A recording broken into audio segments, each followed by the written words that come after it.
Hello, everybody, and welcome to another episode of the Stray Pixels podcast, where we are a 10, but we have a podcast.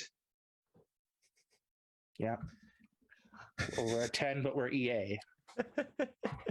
We'll talk about it briefly. Yeah. This implies EA was for 10. They used to be. Remember this. EA Sports, one of the first games to ever include a black guy. EA Sports, it's in the game. Not anymore, unfortunately. I am your host, as usual, Noisy Pixel staff writer Colin Buchanan, and I am joined by my fellow staff writer Nathan Mejia and our senior writer and editor Pyre Kavanaugh. How are you guys doing this week? Well, I didn't expect to piss off Brazilians this much this week. What did you do to Ryuji? I haven't done anything to Ryuji yet. But I reviewed Phobia, Saint Dinfna. It was a weird kind of, I've never seen an NFN before, but I don't speak Portuguese. And I briefly mentioned, I said, kind of weird that they had dubbed everything in English, did all the things in English, except when it came to the notes that are the main thing for a horror game, they just left them in Portuguese and then had like subtitles for the translation, which is fine. But I was just like, that's kind of confusing, kind of weird, whatever. Everybody is like, oh, this stupid American, blah, blah, blah, blah. I go, first of all, did you see my last name is Mejia? I am not a white dude. I am Mexican. I know, prior to contrary belief, I am, in fact, a Latino. And they just, like, went off on me. That video right now is sitting at just under 7,000 views. My fastest watched video to date. What's the like to dislike on it? It was like 97% likes. Okay, we can't see that, so yeah. It has a lot of likes, like some dislikes, but there's a lot of comments on there. Like, boy, this guy didn't know that he was walking into a Portuguese hotel. No, I'm sorry. So they're mad at me. Just things that you expect from a localization team, man. That's all. And that's they're like, it. And I'm like, I just wanted a good translation. I'm sorry. That's all I wanted. Pyre, how about you? Yeah, my brain cells have been dedicated almost exclusively to playing through Fire Emblem 3 Herbs. There will be a review of that, hopefully, before this video goes up. You got till Tuesday. I'm gonna die. Yeah. Otherwise, I've also been still reeling from either Somni and Files Nirvana Initiative. Don't even. Good. I'm still on the first freaking route because I'm playing it with John watching. So yeah, don't worry. I won't speak about it. I'm just still reeling from it. Wait, I won't speak about the content of it. I'll just speak about it in a general sense. Oh God. Anyway, great game. Yeah. I am not fantastic, if I'm being honest. Those of you watching the video version might notice that my face looks a little weird, and that is because my jaw has swollen up because of an abscess that I attempted to get an emergency dental appointment to look at yesterday, and they couldn't squeeze me until next week, and I won't be here next week. So I have antibiotics and prayers to hope that this goes away before I go on my trip on Monday. So I apologize for those of you that have to look at this because I look very different just with a slight swelling in my jaw. I was gonna say, I don't look that noticeable. Like if you hadn't pointed it out, I wouldn't have noticed personally. Neither. Well, you know, I'm going to have to look at my fucking face in this Zoom call for the entire thing. So we'll see how self-conscious I feel about it. Same, man. I don't want to look at myself because I can see all my beautiful gray. I got a Reed Richards. Oh my God, you're fine. Don't even. Okay, so just when we thought it was safe to leave the house again, just when we thought that not E3 was finally over, Nintendo drops a cute little announcement. Hey, tune in like 3 days from now. We're gonna have a partner direct mini Again. And it wasn't mini. Wait. No, it wasn't many at all. So my experience from this was almost certainly very different from both of yours, because I was the only person up to help Bailey try to cover the thing. Yeah. I had ended up getting a massive fever the night before, and I actually had to call off work. So by the time it was going on, I was asleep till about 3 o'clock in the afternoon. And that was an absolute nightmare. I actually got roasted in the Annotate server over complaining about what a nightmare it was, because unlike every single other one of these things, this just dropped in its entirety as a half-hour video. Yay! It was not live streamed. Nope. So to sort of explain how that affects journalism, especially when you've only got 2 people to cover an event like this. So normally when we do a live stream, we've got like 2, 3, 4 of us that can just kind of take each thing as it happens. Yeah. Usually you figure they're going to spend like, you know, maybe 5 minutes, maybe less on each game. And we can be like, oh, this needs to be written about now. Oh, this can wait till later because everybody's already busy and it's minor news. When they drop the whole thing at once, and you've only got 2 people there and ready to cover it, it's a logistical nightmare, because you then have to like suddenly you are scrubbing the video for the things that are the most newsworthy and missing a lot of other stuff. Because you have to get this shit out as fast as possible. Because now every announcement in that thing is now old. Yes. Yay! So us and everybody else, we all naturally scrubbed to the end of the video first, and we're gonna recap it in order. So we're gonna talk about Monster Hunter first, and the thing that was at the end. So everyone else, you can scrub to the end if you want to just jump to that first. Don't scrub to the end, please. It was absolutely horrifying, and I was like bitching and moaning because it was upsetting that they did this for the first time ever, and there's only 2 of us here to cover it, and suddenly we have about 15 articles that need to go up really quickly. And Azario said that he was going to be with us, and he was not. He was with you in spirit. With me in spirit. And it was upsetting because like the night before I was like, hey, I'll be around to cover the Nintendo Direct, and he was like, oh, I'm excited. And we were like, is he being sarcastic? You could never tell with this guy. And he was like, no, I love hanging out with everybody. I was like, okay, cool. And then he didn't show up. Because he likes it, but only to a point. We're gonna pause here. Oh no! Why are we pausing? Oh, now I see. I had a minor panic attack right now because I thought I forgot to hit record, and I'll just let you do the podcast. Nope, I heard recording in progress. Recording in progress. Yeah, man. Weissman, though. What a bitch.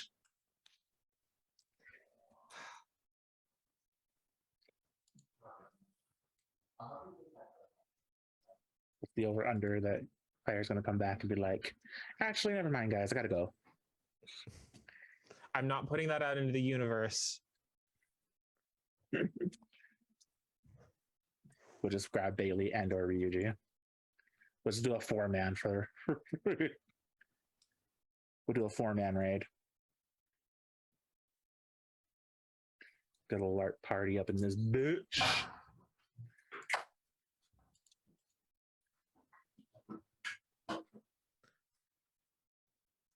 Welcome back. Ready Everything to proceed? is fine. Yes. Okay. Everything is more than fine. I was just double checking something because it was only going to take a moment. Okay. So, like I said, we're going to go in order like this was a normal thing that happened.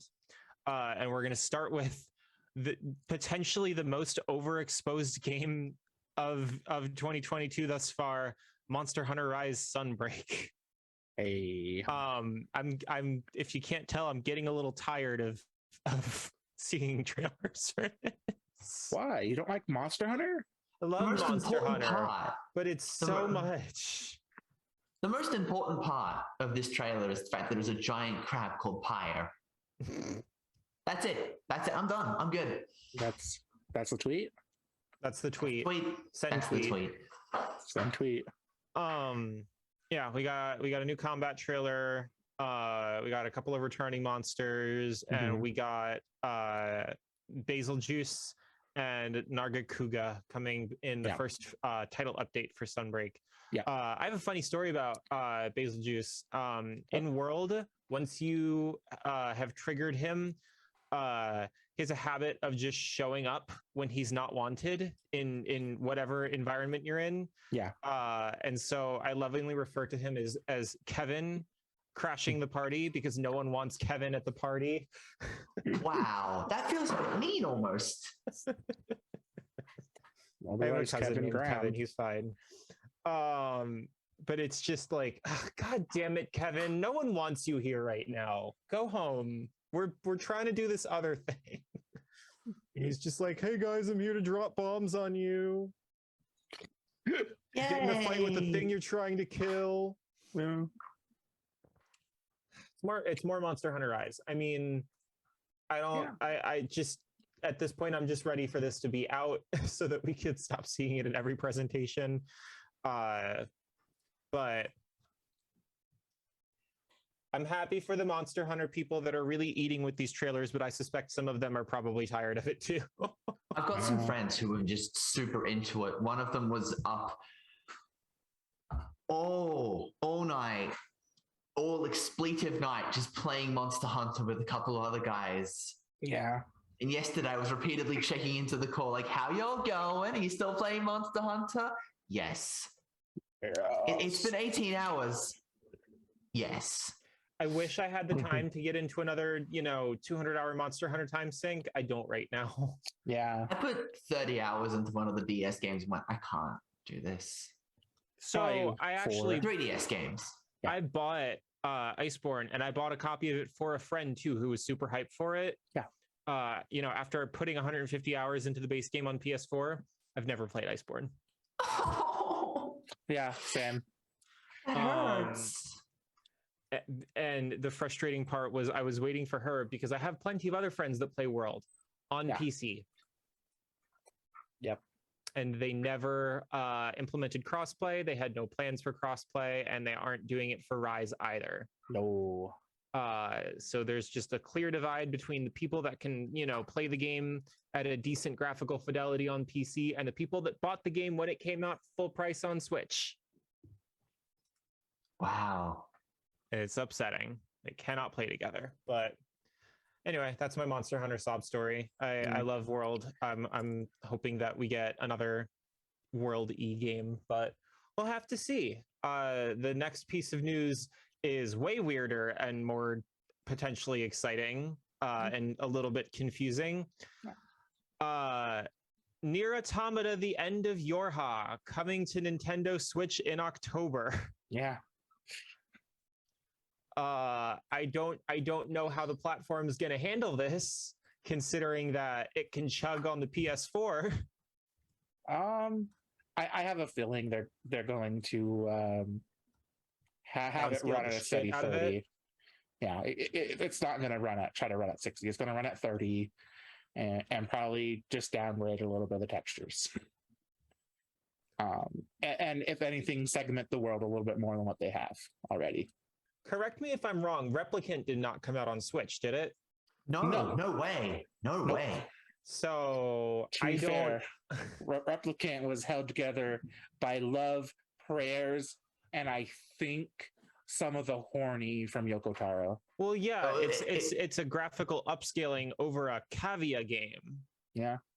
Yeah, it was held together by love and the bandages that Kaine is wearing.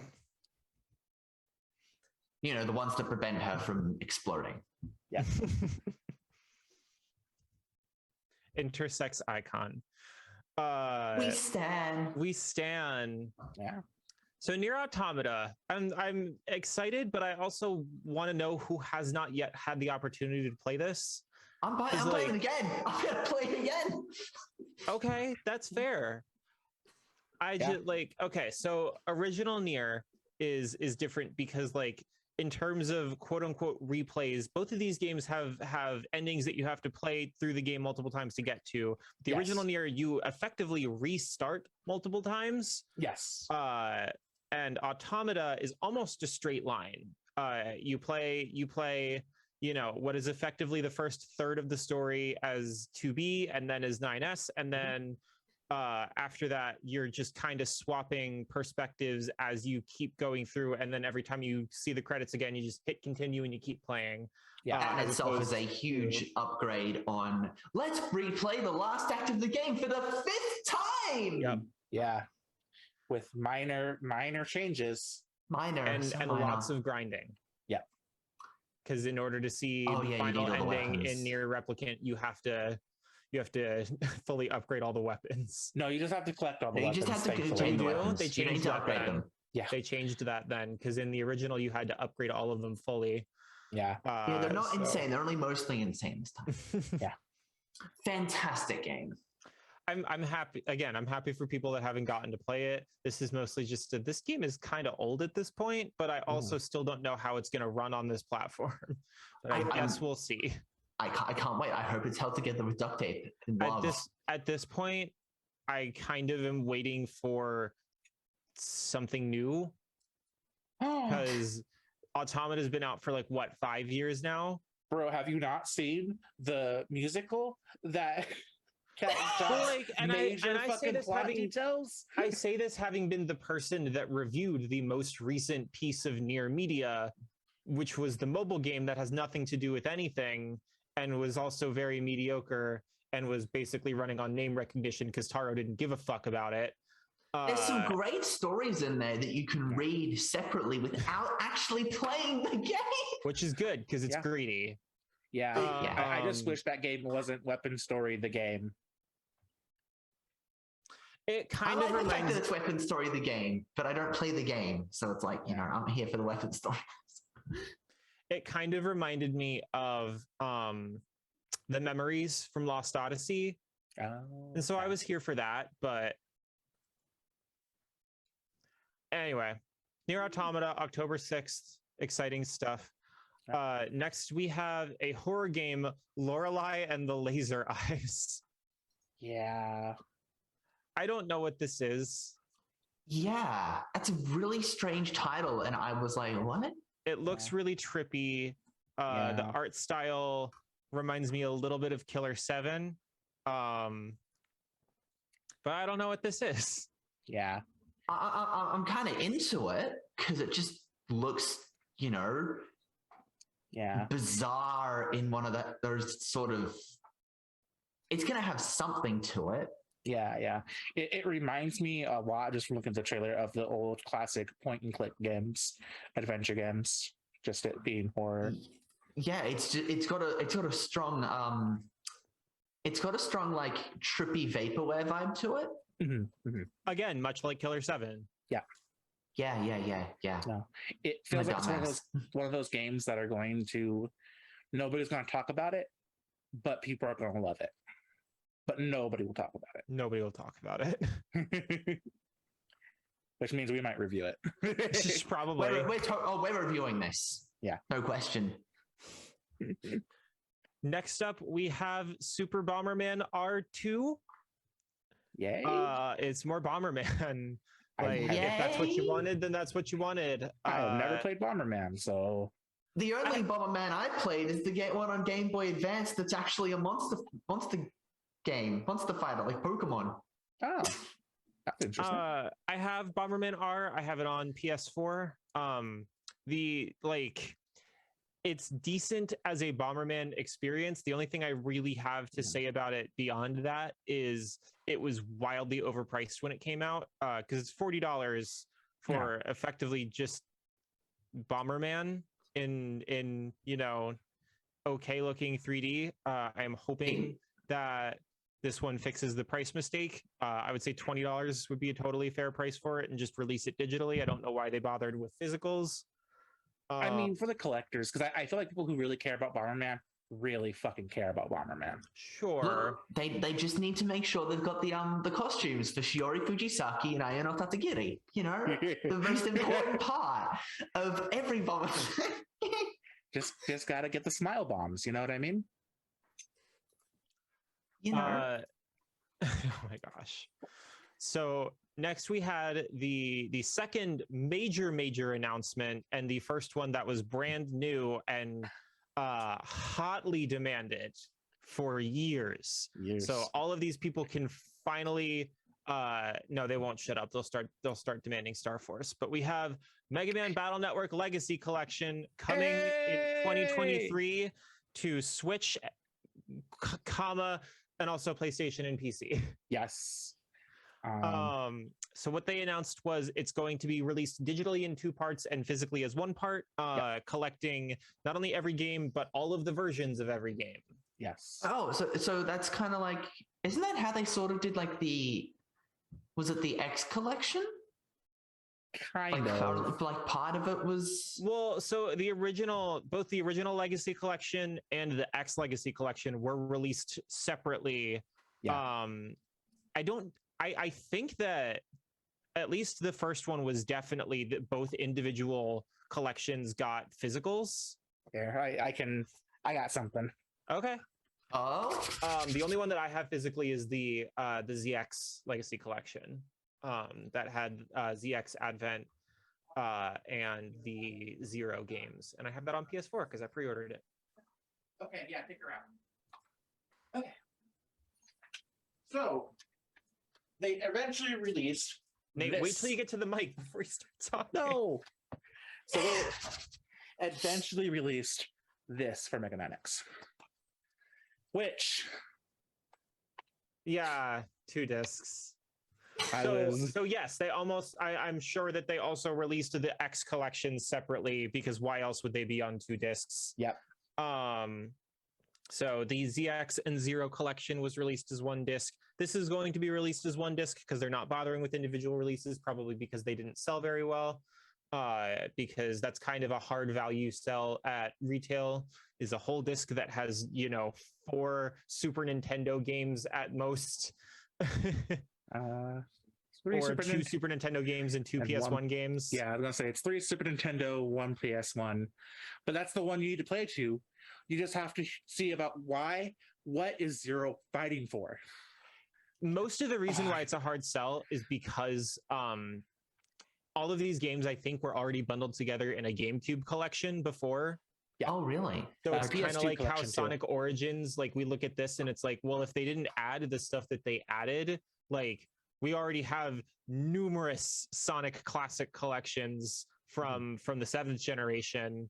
So, or no, from the 6th generation, actually, yeah. GameCube and PS2, and Xbox. So they had to add stuff to make it look like they did anything at all. Yeah. Fun fact with the X2, because you say that, when I was looking for that collection on Amazon, all it would bring up at first was the PS2 version, where it was all the PS1 and SNES games. Yeah. But Capcom has been really good with these collections. They all include music players and galleries and extra features, and concept art. And they're always priced pretty reasonably. So I might imagine that this one would be more, given the sheer amount of content involved.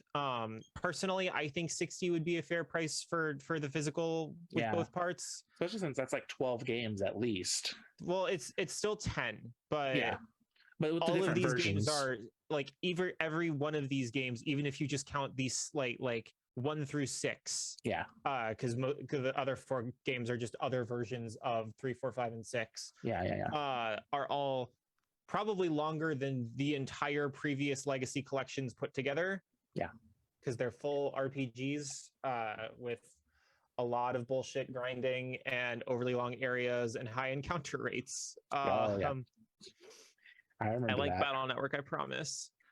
I liked what I played of it. I've only ever played part of the first game, so I'm excited to dive into it. 5 was my personal favorite. I had the Double Team DS collection that included both of the versions. And I really really liked it when I was a kid. I'm excited to get this again, but also it is kind of notable that we're missing the challenge, battle chip challenge. Oh yeah. My friend who's really into it was actually disappointed by it, and first thing he asked about then was, "Is Star Force on this?" Nope. No. The thing with Star Force, I don't see them doing it because like those games would basically need to be fully remade because they rely on they both rely on the DS having 2 screens, and they're also 3D, like games with 3D combat. Yeah. So I don't anticipate Star Force, unfortunately, ever getting ported forward. It would be cool if it did, but I would expect to pay full price for just those 3 games. Although I guess it would be 6 because all of the Star Force games have 2 versions. Yeah. And then we also don't know if they're going to do anything for Legends and network transmission. So all of that remains to be seen. But for now, everybody has the thing that you've been begging for fucking years. We have a Battle Network Legacy collection. It's coming next year. It's coming next year. You know what's not coming next year, though? If I'm leading into this correctly? What's not coming next year? Do tell. Well, the other 5 that was been hotly requested. Isn't that next? The other that's been hotly requested? The other 5? The other 5? No, that's not next. That's at the end. That's at the end? That was the last thing. That was the last thing that they announced. That's the last thing they announced? That is what they ended on. That is what they ended on? No, yes. The next is Monkey Island. Next is Pac-Man World. Fuck Pac-Man. Let's go. Next is Pac-Man World. It's a remake of the original Pac-Man World called Repack, which I thought was funny. That is cute. It looks goofy and cartoony, and I love it. And it's coming on August 26th, so very soon, actually. Where's my Pac-Man 2 remake? If I believe that this is like the soonest of any of these games, with one exception towards the end. So we got this, and it'll be out in like 6 weeks. Oh, cool. For those of you that don't know what Pac-Man World is, because these, all we've gotten in the last decade and a half, I want to say, are effectively reimaginings of the original Pac-Man concept. Pac-Man World was effectively a mascot platformer. Yeah. Using Pac-Man. They're cute little games. I think there were 4 of them. Maybe all during the 6th generation. Yeah. And I look forward to seeing how they remake this. It kind of reminds me of the Klonoa remake that we're about to get. Yeah. Wasn't there even an animated series based on like the Pac World animated style? Yes. I believe there was a cartoon way back, but there's also a Netflix series that is on now. And it was recently memed on the internet because of how ridiculous it looks and the stupid opening theme. Yeah. What's next? Next is Blanc. This game looks so pretty. Oh, that's the black and white, deer and dog. I want this. I really want to play it. Colin game. I'll probably never be able to play it. Colin game. Colin game? Colin game. Colin I love game. this. It looks like it's going to make me cry. Yeah. I want it. Its art style reminds me a lot of a horror game called White Knight. So it's a game about a fawn and a wolf cub trying to survive by working together to survive a snowy naturescape. And it is coming only to Switch and PC February next year. I think it's coming to PC. I just know that it's not coming to any other console besides Switch. Yeah, it's a console exclusive for now. So good for them for getting that money for that, because I'm sure Nintendo paid for that. I don't know. I'm excited about this one. It looks very low key, but what it kind of reminds me of conceptually is Girls Last Tour, which, if you've never seen it, is a manga and anime about two young women who are kind of like potentially the last people on Earth, just wandering the snowy wasteland together and surviving. And you'd think that that would be like intense, but it's like kind of chill vibes for a lot of it. I don't know. It's like a weirdly pleasant show despite the concept, and it's extremely atmospheric. And honestly, I gave it a 10 out of 10 because it was just a vibe the whole way through. Yeah, it's cozy, but it's also a lot. It does look very slice of lifey. Funny and enough. The last thing that we're going to talk about for this part, unfortunately, has already complicated situation, and that is Return to Monkey Island. Man, I don't want to hear that it's already complicated. Yeah, so this wasn't a new announcement. This was just a reveal trailer for the gameplay. But within days of the direct coming out, Ron Gilbert, who is one of the creators of the original Monkey Island games, the first two of them to be more precise, announced that he is done sharing anything about the game online because people were horrible to him about the art style of this on his personal blog. Wow. Horrible to him. What the fuck? I also saw people be like, I was really excited for this game, but the lefty art style turned me off immediately. I'm going to tell everyone not to buy it. I don't know what the fuck that means. Yeah. I think it looks cool. I think it's just people bitching about it, about them not being pixel games. But like, I don't know why you would have expected that, because the original Monkey Island games were pixel games because that was all that could exist at the time. Done. Yeah. And Monkey Island 4 was in full on like 3D, and I believe it was considered the worst one. So this is continuing off of the plot of, I believe, either the second or third game, and a lot of people seem to think that they were going to go back to that art style for some reason. Again, I don't know why. When Sam and Max came back, it was in full 3D. And I don't remember there being nearly as much of an uproar about that, because when Hit the Road came out in the 90s, again, it was the 90s. We weren't making these games in 3D. So updating this to have a much more modernized art style, it still looks pretty true to what it's supposed to be. It reminds me a lot of Broken Age, the Double Fine game. Yeah, I see that. I think it looks cool. I think it looks cool, and I'm sorry, Mr. Gilbert, that people were this horrible to you, and I hope that you can still find joy in the thing that you have created, because there are still a lot of people looking forward to it. I know that these games have a massive older fan base that have been really wanting them back. Yeah, I'm one of them. I'm a huge fan of Monkey Island, one of the first games I ever played.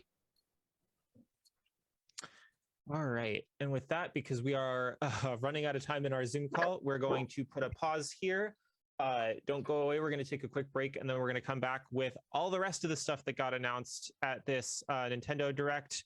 And unfortunately, we're going to have to go a bit faster, but everyone likes speed. We'll see you guys in a minute. Welcome back, everyone. We finished with Return to Monkey Island in the first part, and we are going to pick back up again with Mario and Rabbids Sparks of Hope, which we got a reveal for last month. Yeah, last June. Was it that long ago? Yeah, it was like a year ago when they first revealed it. Okay. Well, anyway, it's coming in October. They opened up pre-orders, and they just did a showcase for it. It looks like more Mario and Rabbids. I like the first game plenty. It is XCOM for kids, and I can appreciate that. I like the more like they updated the battle system. Looks good. I actually kind of low-key want them to just bring back the Rabbids unironically. I think that we were kind of unfair to them because people wanted more Rayman so badly, but I don't know. I think that in a Minions world, they would be a lot more marketable. But these games, Yeah. like the first Mario and Rabbids, didn't even sell that well. No. So we'll see. I'm excited for it. But there's not a whole lot of new stuff to say about this one because we knew about it for a while. Yeah. Unlike one of the two shadow drops of the Nintendo Direct, a new game from Grand Blue Fantasy creator Cygames called Little Noah Scion of Paradise. Yeah. This one looked goofy. It did, and its art style reminded me a lot of Bravely Default. I zoned right out. It's okay. Just like I've liked several of Cygames' projects. I like Grand Blue Fantasy. I reviewed World Flipper, that was them. But I have not. I don't think we got a code for this one. I don't think anybody here reviewed it, right? No. So that remains to be seen. I don't think any of us have actually gotten to play it yet, but Cygames themselves don't have the best track record in terms of developing console titles. They're really good at the one thing that they do, and that's phone games. Yeah. So unfortunately, I don't have a lot to say about this one because it's already out. So I could make incorrect predictions till the cows come home, but I already am going to have to address one of those towards the end of this video. So we're just going to move on to a game that is a really weird fit for the Nintendo Switch, and that is Railgrade, which is a strategy game about trains. But it's not about train girls. What do you mean it's a weird fit for the Switch? Don't talk to me about Spirit Tracks right now. I'm not talking to you about Spirit Tracks. I'm talking to you about Train Simulator. Except it goes absolutely nuts. Do you have a passion for this game, Jacob? Do you want to? Not at all. It just looks like the autistic dream.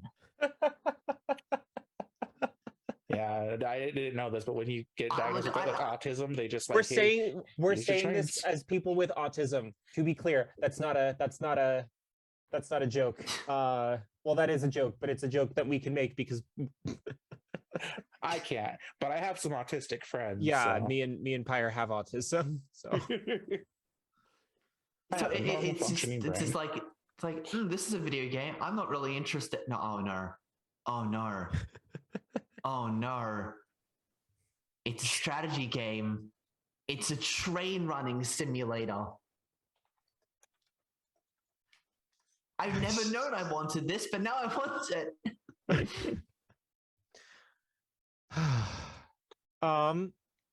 So next up we have a Switch port for RPG Time: The Legend of Wright.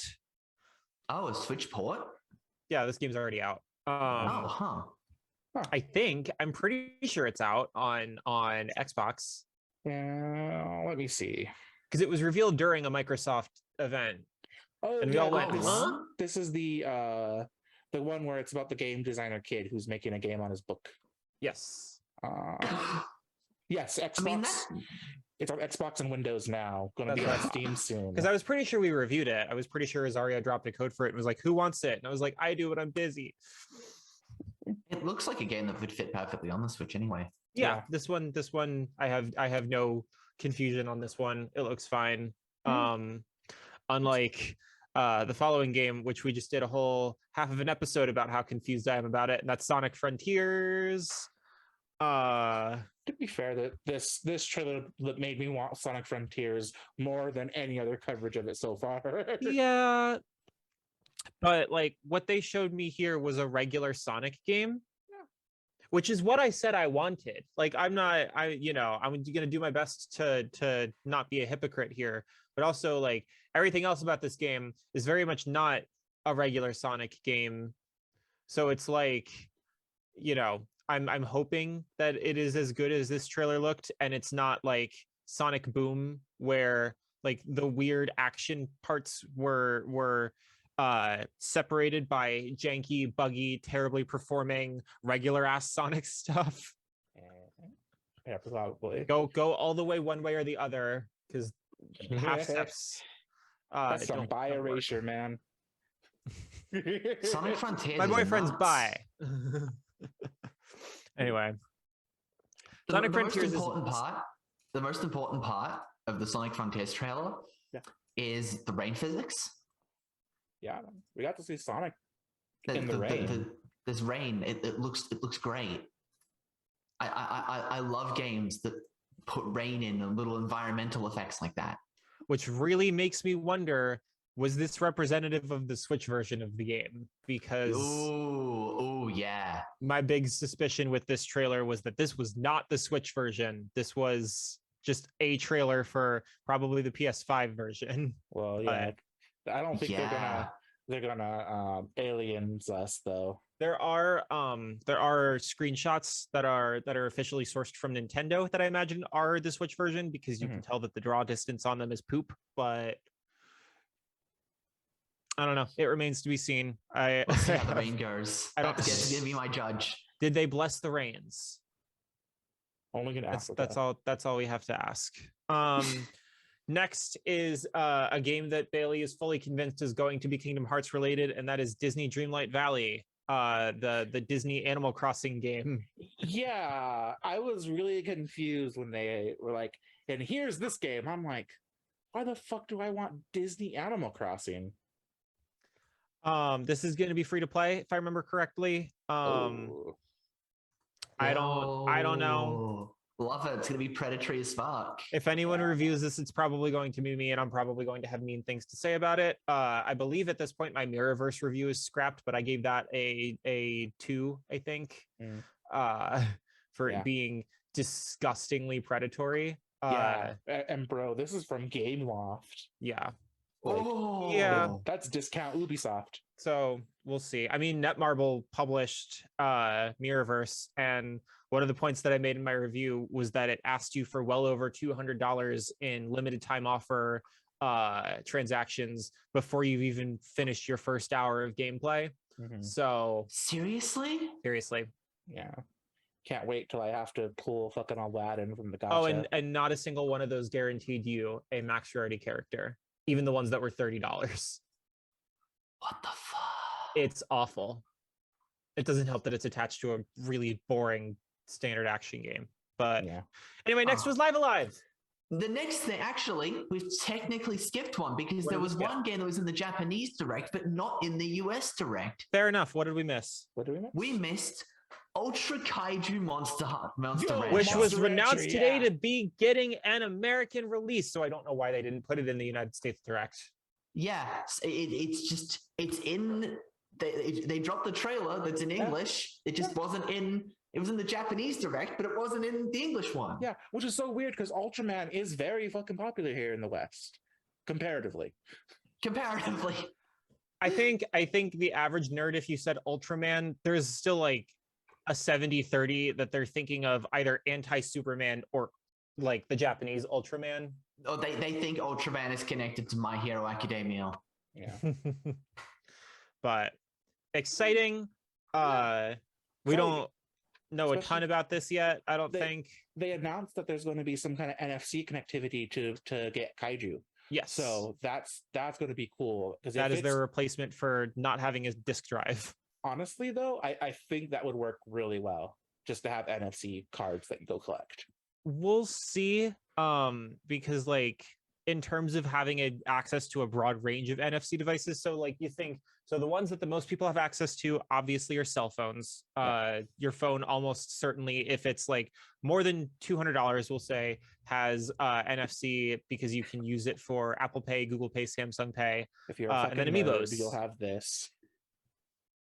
And then Amiibos, and then Amiibo cards, or bootleg Amiibos, which are just NFC chips that copy Amiibos that you bought off of Wish or whatever. It's like $12 for like 30 of them or something. Yeah. So we'll see. I don't think the average person has nearly as many NFC chips in their house as they have CDs of any kind, but sometimes you just gotta go for it.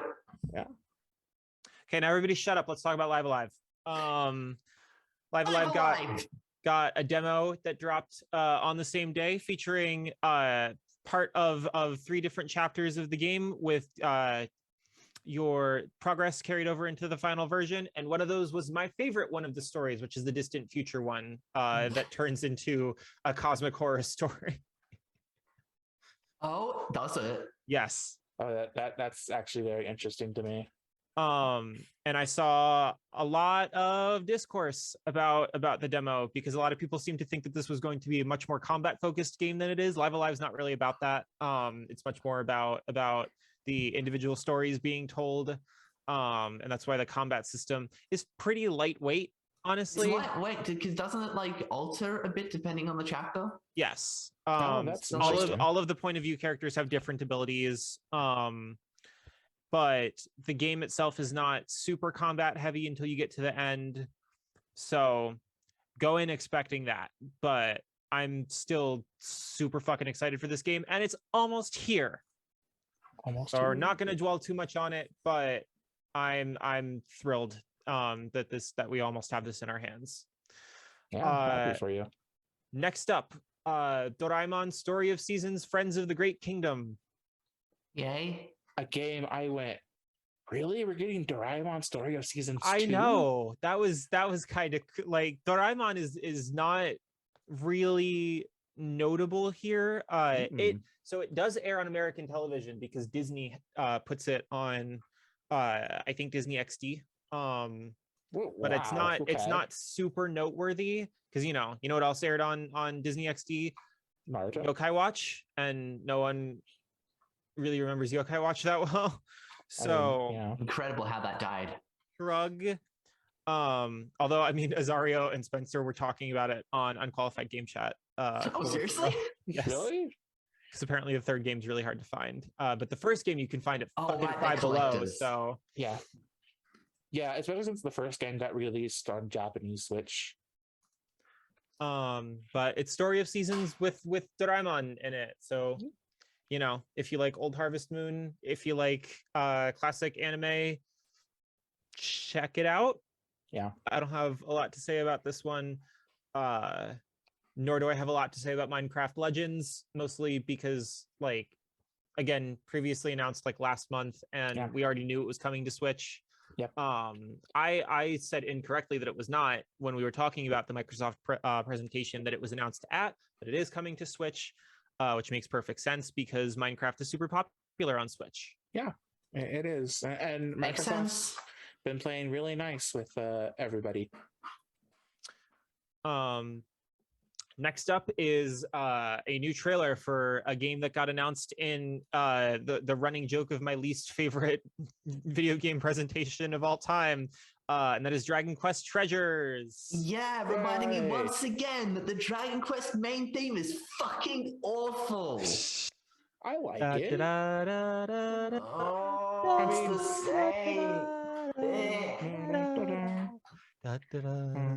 I mean, so is the Final Fantasy prelude. The Final Fantasy theme gets remixed. It's given its own. That's also not actually the theme. That's more the prelude and the prelude and the theme are different songs. Yeah, I know that. Each game has their own main theme, but the prelude is like you're listening to this banger piece, and you're like, they put the prelude in. You're like, yo. Well, no, because the prelude is the harp music. Yeah. The main theme is the da da da da da da da da da. That's the main theme. Right. Then each game has the main theme remixed into its own main theme with the main theme remixed into it. So when you're hearing this banger and you hear the main theme, and you're like, yo, that's the main theme. Whereas with Dragon Quest, it's like... So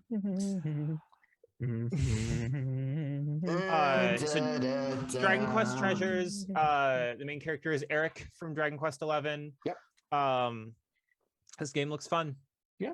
It looked fun when it was first announced. I'm really happy. It's coming in December, so you know, not soon, but not that far. Yeah.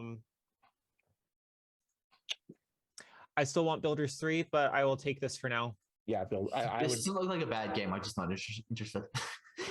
Really? You're not a fan of Dragon Quest Monster? Because that's what it reminds me of. It looks like a replacement for the Monster series. Yeah, I'm just not a. I just don't. Not a drive. DQ person. No, I've played a few DQ games. I've played 3, 5, and 8. Yeah. The only thing about Dragon Quest I can say is, holy hell, are they grindy as hell? Not all of them. The earlier games for sure, though. Yeah, the earlier games for sure. 8 was pretty grindy from what I remember. But in any case, I'm excited for this. But you know what's really fucking cool? The final shadow drop of this presentation, Portal Companion Collection. Yes. Oh my god. So this is a bundle of just the first 2 games, to be clear. So this is Portal 1 and Portal 2, the 2 main games. Bridge Constructor Portal and Aperture Desk Job are not here. Well, I think that Aperture Desk Job kind of would have been a good fit for the Switch, given that it was designed for Steam Deck. But regardless, this is really cool. This is the first time that either of these games has made it to console since the 7th generation. And those versions are pretty hard to find if you can't find physicals, or if you can't get them digitally. And this is the first time that the original Portal has seen a retail release at all since it was disassembled out of the orange box and put on Steam for like $10. But this is Portal 1 and 2 redone for Switch, not really so much by Valve, more by NVIDIA, who wanted to use it to show off their graphics inside the Switch unit, their Tegra system. It's really cool. Portal 1 is great. Portal 2 is one of the best video games of all time. And I will die on this hill that no one's asking me to die on, because I think that most people that have played it will agree with me on that. Which hill? Well, you know what they say, Colin, when life gives you lemons, get angry. Running up that road, we're running up that hill. Yes, indeed. When life gives you lemons, get angry about it. Get mad. Make those lemons. Wait, that's not it. Yeah. No, he makes them explode. He makes exploding lemons. Yeah. I love Cave Johnson. The one thing that I will say that I wish was in here that would have been really fucking cool to see is some kind of official acknowledgement of Portal Stories. For those of you that don't know, Portal Stories Mel is a mod for Portal 2 that is basically an entire original game that is meant to be more challenging than the base Portal experience. The puzzles are much harder. And the amount of work that went into it is frankly astounding for the fact that they weren't being paid for it. And it would have been really cool to see a fan game legitimized here the way that Black Mesa eventually was. But really cool regardless. I don't think that we're going to get, I don't think we're going to get a Half-Life collection on Switch. I don't think that it goes with the Switch brand nearly as much as Portal does. And again, this was less Valve and more NVIDIA wanting to flex the Tegra processor. But really cool regardless. Anybody that has never played Portal before now has the opportunity to go play both of the games. The first one's about 4 hours and 2 is about 12 to 15. And they're both fucking incredible. So Space. Okay. Second to last. We're almost there. We're in the home stretch. Let's go. Harvestella. Yes! I am so excited for this game. Harvestella is a Rune Factory-like game from Square Enix. So it's going to be much prettier than Rune Factory. Yeah. Me and Ryuji are very excited for this, being huge Rune Factory fans. And already the combat just looks way better than in Rune Factory. And I'm kind of sad, but I'm hoping that this brings in life to the genre. Really, I've seen a lot of hype on this game from people that may not even know that Rune Factory exists, because a lot of people are like, Square's making this big, beautiful, like farming simulator like Stardew Valley, because Stardew Valley has like such a massive fan base. So it looks dope. Yeah. I hope that it gets ported off of the Switch, because I hate to see games like this only release on a console that frankly might be holding them back. But regardless, I hope that this is as good as it looks. Just wait for the Switch Pro, man. That's all I'm saying. Never gonna happen. Yeah, it'll be the Switch 2. Switch harder. Super Switch. For the record, Super Switch is my prediction for what the successor is going to be called. But by the way, we all know how I am with predictions, because some of the most dirt I've ever eaten was came in the final announcement of this Nintendo Direct. So you could say that you never saw this one coming? I never saw it coming. Persona 5 Royal coming to Nintendo Switch. Before we get all happy, I want to say how fucking stupid it is that this had to come in 3 separate announcements. We had to get Persona 3, 4, and 5 are coming to Xbox and PC. And then the next morning, and also PlayStation. And now 2 weeks later, and also Switch. I think that's hilarious, though. I hate it. Don't ever do this again. You know what? Oh, yeah. It's hilarious because of how absurd it is. Yeah. They're just telling you to wake up, get out there, man. That doesn't even make sense. Thrilled. I am thrilled for all the people that have been begging for this. I don't know how well it's going to work. It's more exciting that 3 and 4 is coming on the Switch, because I think a lot of people want 3 and 4 back on a portable system. Sure. And I have no doubt that those 2 will work perfectly fine. However, let us not forget that the original Persona 5 and Royal both still only run at 30 FPS on the base PS4. Yes, but they're also designed for the PS3 system. Yes, but they run like shit on PS, and Royal was not designed for PS3. Some of the redone graphics and the new stuff in the 3rd semester very much would not work on PS3. Yeah, so there have been some obscenely dedicated fans trying to backport everything from Royal to the PS3, because they're insane. And they had some difficulties because it's not actually well put together entirely. That makes more sense. So I'm going to clarify ahead of time. I really hope that this is the best Switch game that Atlas has made. Oh, absolutely. I really want that. I want this to be like as good as it is on PS4. I just don't think it will be. I've played SMT5. I don't think it will be. I mean, they launched SMT5, a game that was designed specifically for the Switch and is much less graphically detailed and packed than Persona 5 is, and it can't hit 30 frames per second.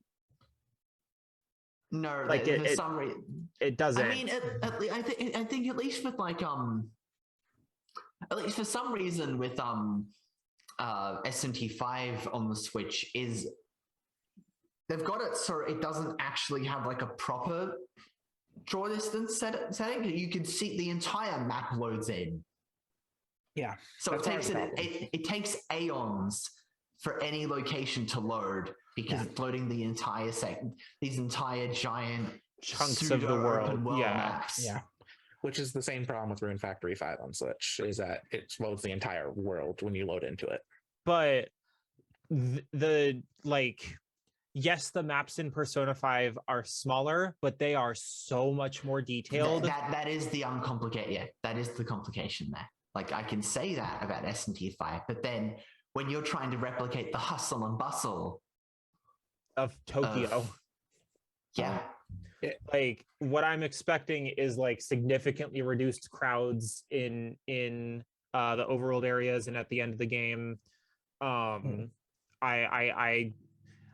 want this to run, and I want them to make a lot of compromises to get it to run, because there's no way that just porting the game over as it exists on the PS4 is going to work.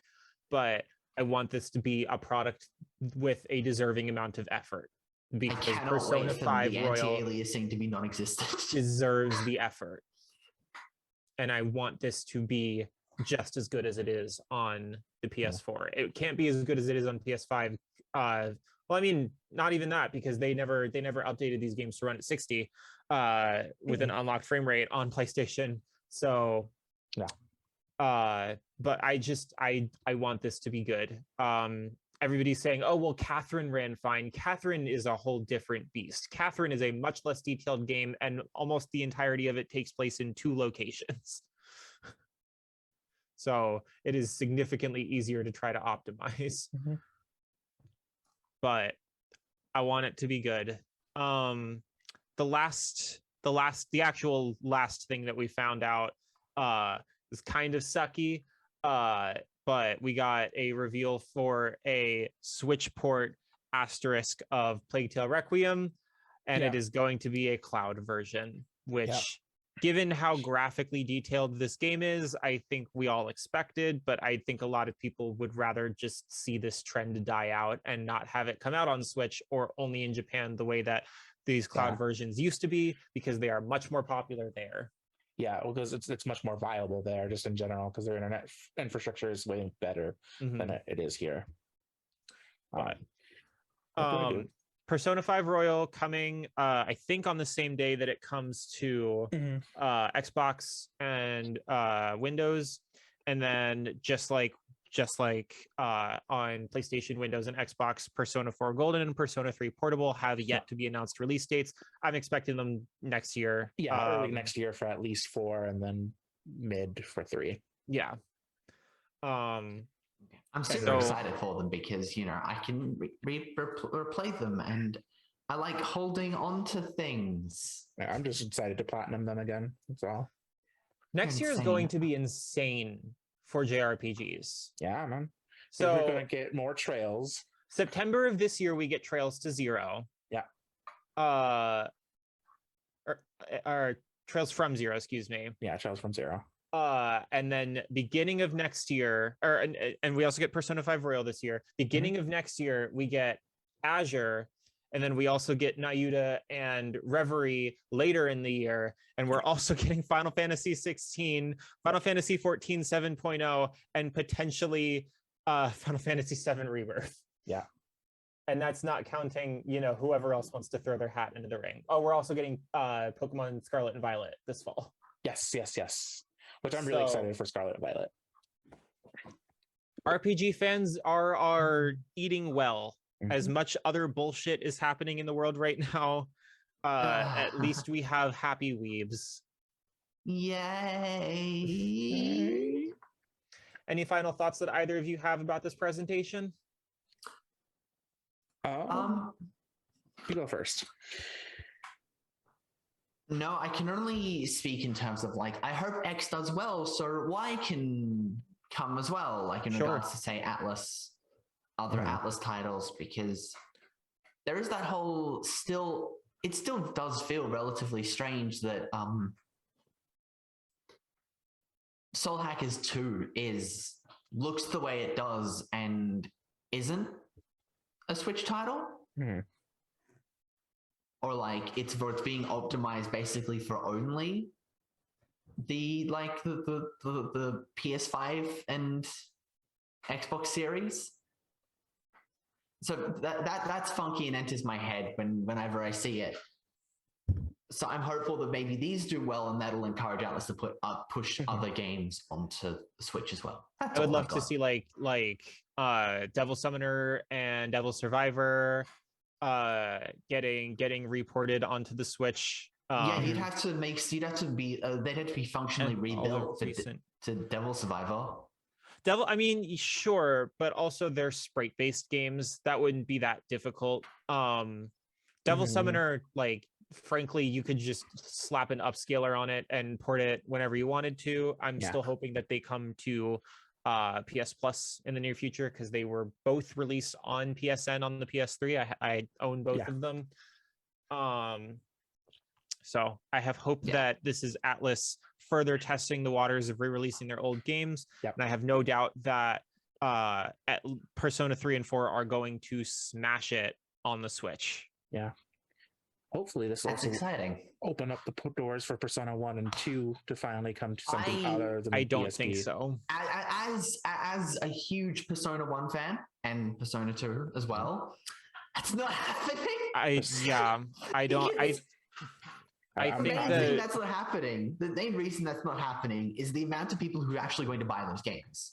Like you look at some screenshots for Persona 1, you're going to see isometric. You're going to see the old maps and isometric battle systems that don't have anything that people are getting into the 3 to 5 for. I very strongly think that Persona 1 and 2 ports are things that people think they want, but they don't actually. It's like I'm sorry, but I really do want those ports.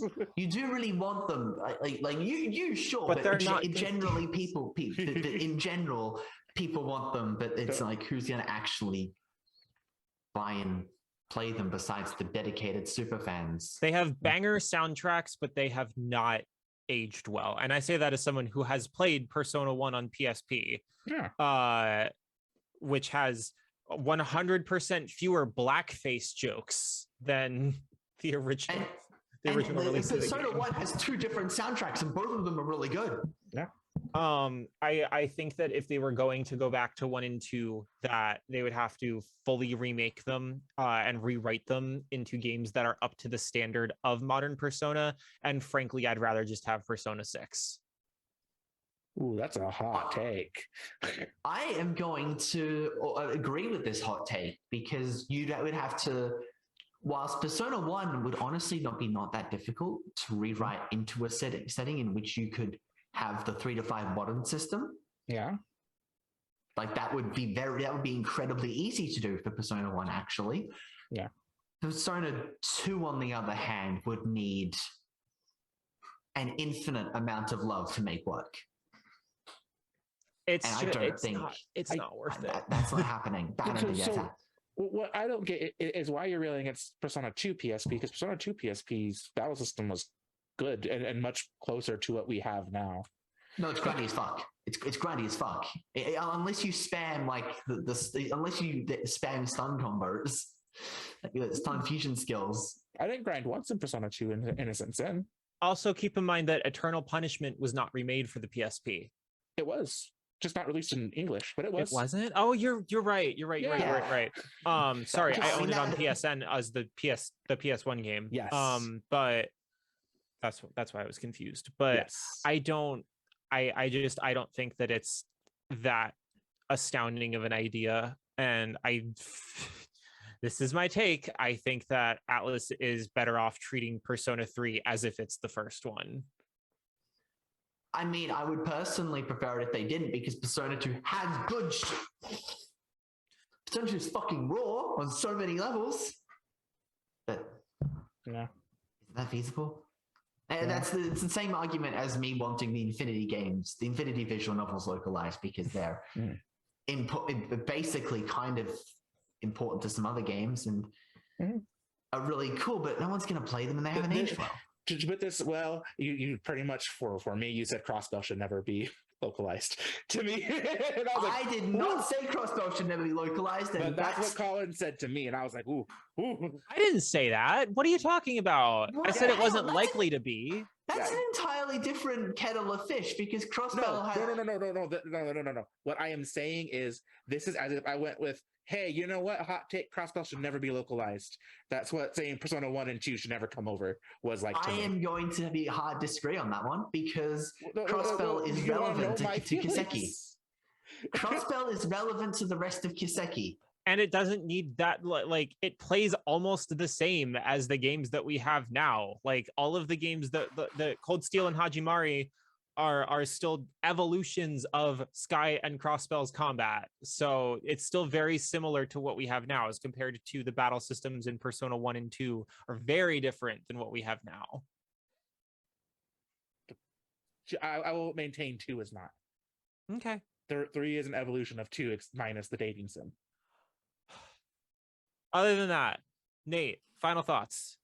I thought the direct was good.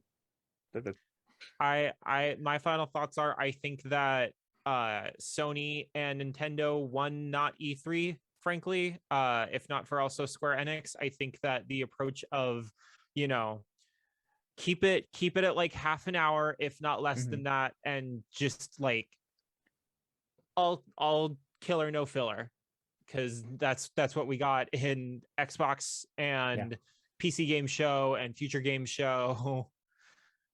It was too much, and Summer Game Fest. So I think that this is the right approach.